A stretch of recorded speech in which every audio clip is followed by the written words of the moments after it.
chairman گڈاف town Tariq عزیز بلوچ نے علاقائی معززین، کونسل ممبران اور افسران سے ملاقات کرتے ہوئے کہا کہ ترقیاتی کاموں کے ساتھ موسمیاتی تبدیلی کے سبب بہت سے امراض جنم لیتے ہیں جن پر قابو پانا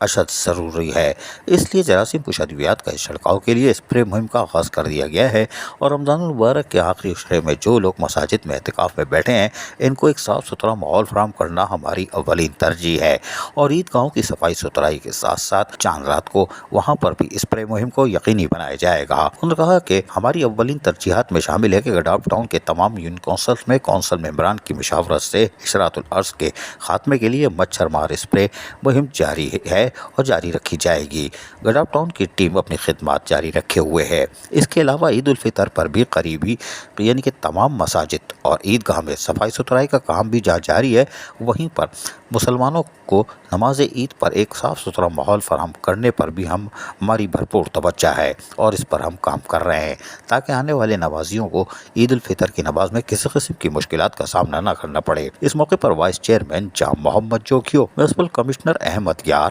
افسر مالیات افتخار احمد دایو، پارلیمانی leader member council Mir Abbas Talpur, member Muhammad Rafiq Jokhio, council member Ali Kapol, director HRM Haji Sharif Shaikh, incharge anti encroachment cell Sohail Yar Khan, director sanitation Ashraf Baloch, director information Rizwan Sabir اور deputy director property Atif Ali Badar اور deputy director social welfare and culture Tahir Baloch کے ساتھ PS چیئرمین لال جان نبی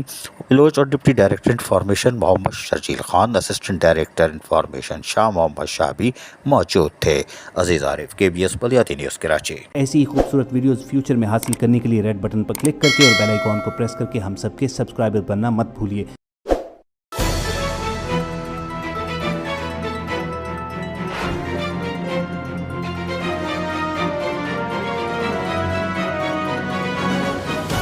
KBS